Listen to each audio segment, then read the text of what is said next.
Princesses and heroines have been victims of what I call the princess perception problem. Barbie, Disney, and other princesses are perceived in one way, but these perceptions are not supported when you analyze the text.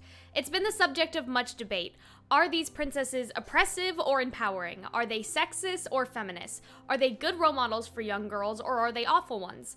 I'm Calxiyn, and today I'm going to be giving you my analysis of Barbie, the Princess, and the Pauper, and analyze those questions. If you enjoy, remember to comment down below with your thoughts, subscribe, and check out our Patreon to support more videos like these.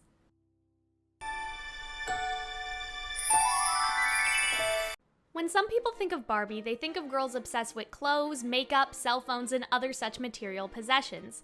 Princesses sometimes fall under this umbrella as well, some people thinking of lots of fancy dresses, or shoes, or jewelry. But Princess and the Pauper promotes that there are moral values more important than material objects. It is anti-greed and puts a lot of emphasis on social status being unimportant.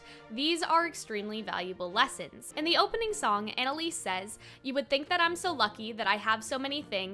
I'm realizing that every present comes with strings." Anneliese is talking directly to the audience here. The audience may see all the presents and think, wow, I wish that were me, look at all the stuff she's getting. But there's an emphasis that these presents come at a cost of her freedom. It would be a luxurious prison, but a prison nonetheless. On the other hand, Erika sings about having little, but you'll notice that her wants and dreams aren't to be rich. She doesn't sing about how she dreams of gold, fancy dresses, or massive palaces. She just wants to be free of her debt so she can travel the world and sing. The song is called Free, so the message is clear. Both girls are at opposite ends of the material spectrum, but regardless of their wealth or lack thereof, both women value freedom over material objects and riches. I think that this can be summed up by the last line, which I find most impactful. There's more to living than gloves and gowns and threads and seams. This is promoting sort of the opposite of the perceptions that people have about Barbie and princesses. Something else I like is that in Just Like Me, Erika and Anneliese recognize each other's struggles regardless of their status. If you have two broken legs, that doesn't mean that someone else's broken arm hurts any less. Anneliese is privileged, but Erika recognizes that they both have pain. To me, this is a lesson of empathy. Anneliese recognizes that Erika has it really bad, but Erika can still empathize with Anneliese and doesn't resent her for living a privileged life. She could have easily been like, "What are you complaining about? You're a princess," but neither of them invalidate each other's feelings. I really love them for that, and that's an amazing lesson to impart here. Erika does really have it bad though. She is basically being enslaved by Madame Carp. She even compares it to a debtor's prison. Madame Carp is exploiting her workers with this interest. And when Anneliese sees Birdie treated badly, she threatens Madame Carp, and at the end of the movie, Madame Carp is shut down.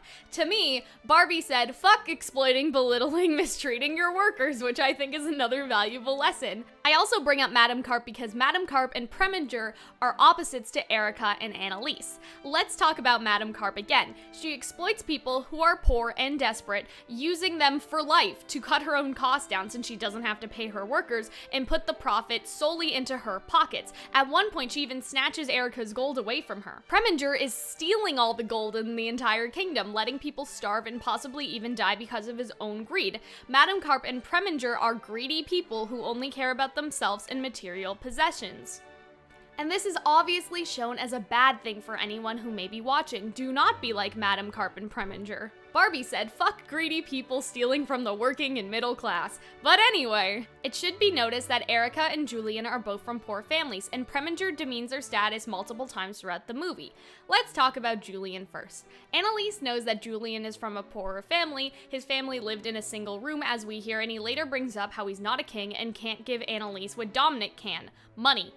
Anneliese insists that that doesn't matter, and the geode is used to show his treasure on the inside, that he has value regardless of his status or wealth. Julian is the one that Anneliese truly loves, and so Preminger is demeaning him, calling him a schoolboy, saying that he should go back to his books, etc., is a very pointed contrast. Anneliese loves Julian for the reasons that Preminger puts him down. Julian thinks that he has to sort of be like Preminger in a sense, but Anneliese rejects this idea and so rejects Preminger. He is talking about King Dominic specifically in that scene, but here I feel like King Dominic is basically a sort of stand-in for any wealthy king, which is what Preminger is trying to be. Anneliese rejects gold, rejects Preminger, and embraces Julian for all the reasons that Preminger was putting him down. Throughout the movie, other characters like Anneliese and Dominic have valued Erika for her talent and not care about her status. More importantly though, Erika already knew this herself. Anneliese and Dominic didn't need to teach her this, but she always knew her worth, so to speak. The cat's meow is all about being true to yourself, not needing to change who you are to please other people or fit in with society's expectations of you. I personally find this song very empowering. I did as a young girl and I still do as an adult. I believe that this message is part of what makes Anneliese and Erika empowering female characters. I still listen to this song whenever I feel down on myself because it reminds me to love who I am, and I feel like that's a really powerful lesson to teach.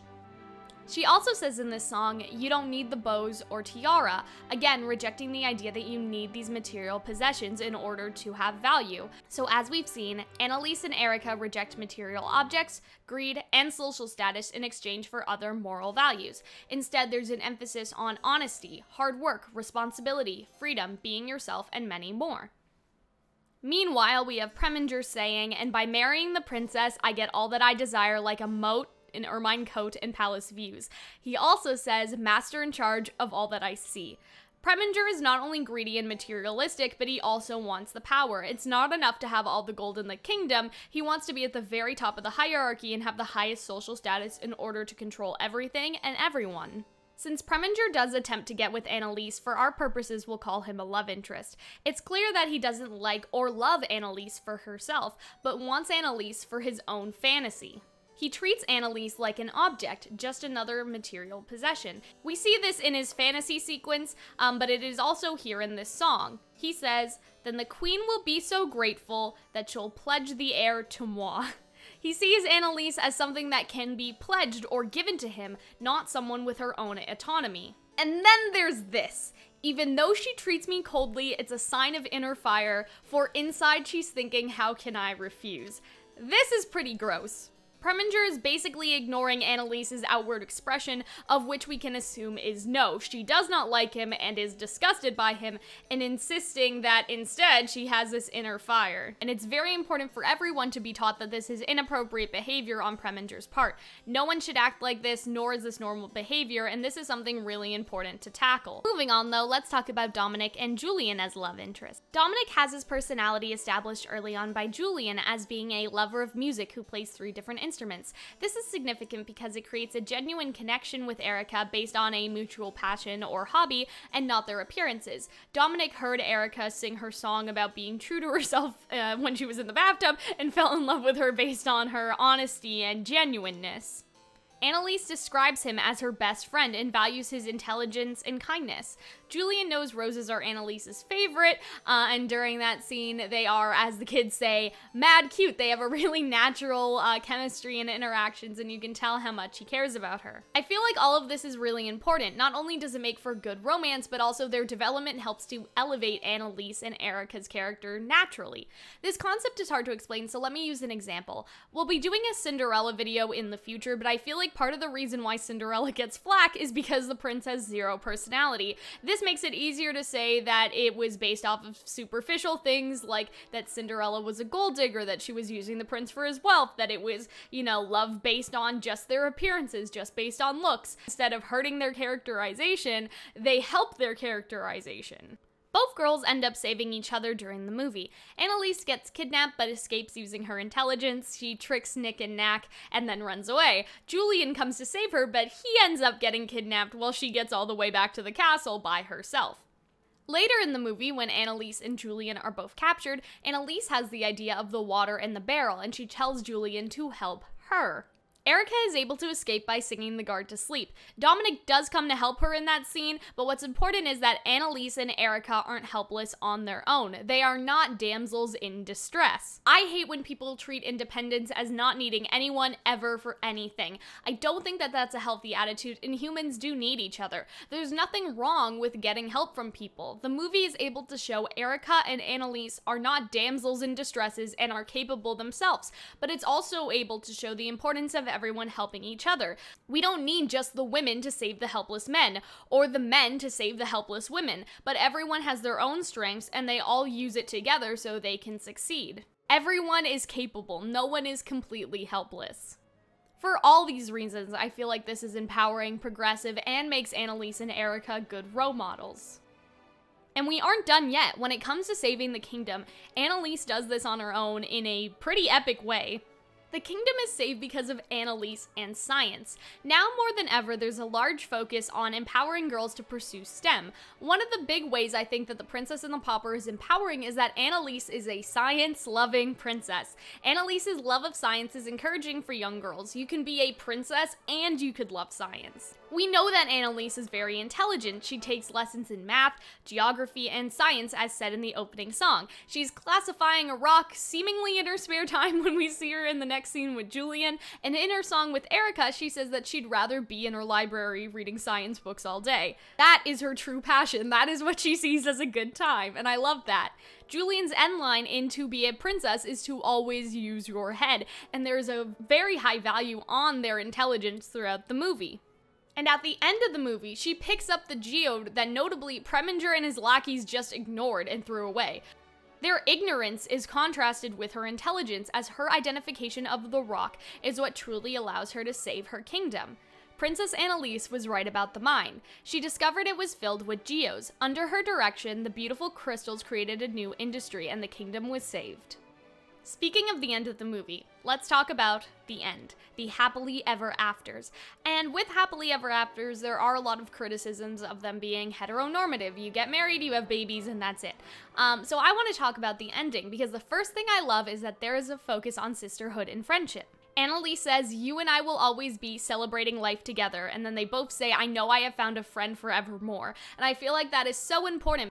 Now, here's what I love about the movie and what I think is the best part of all. Erika doesn't give up on her dreams to travel the world and become a singer. She doesn't just put aside all her own ambitions and marry Dominic. She actually turns down Dominic so she can follow her dreams and fulfill her life goals. Erika's life goals do not change because of a man. They do not change just because Dominic wants to marry her. She goes to fulfill them anyway. She says, "Dominic, all my life, I've always dreamed of being free. Now my debt's been paid thanks to Anneliese." He says, "Where will you go?" "Everywhere. I want to sing, see the world." And I love this because not only does Erika not give up her dreams, but she also isn't forced into commitment by Dominic. She has the ring as a symbol of his love, but when she says no promises and he says he'll take his chances, I feel like that really fits into the consentist stuff we were talking about with Preminger earlier, right? Erika isn't beholden to Dominic and has no obligation to him. She can come back when she wants to, on her terms, when she's ready, if she wants to. In modern terms, Erika basically focuses on her career and then decides to get married, which is what we need to teach. I feel like this is one of the most important lessons of the whole movie. But nobody realizes all these lessons because all they have is the perception of Barbie and the perception of these Barbie movies without actually looking at them and seeing what we see, what we have talked about today.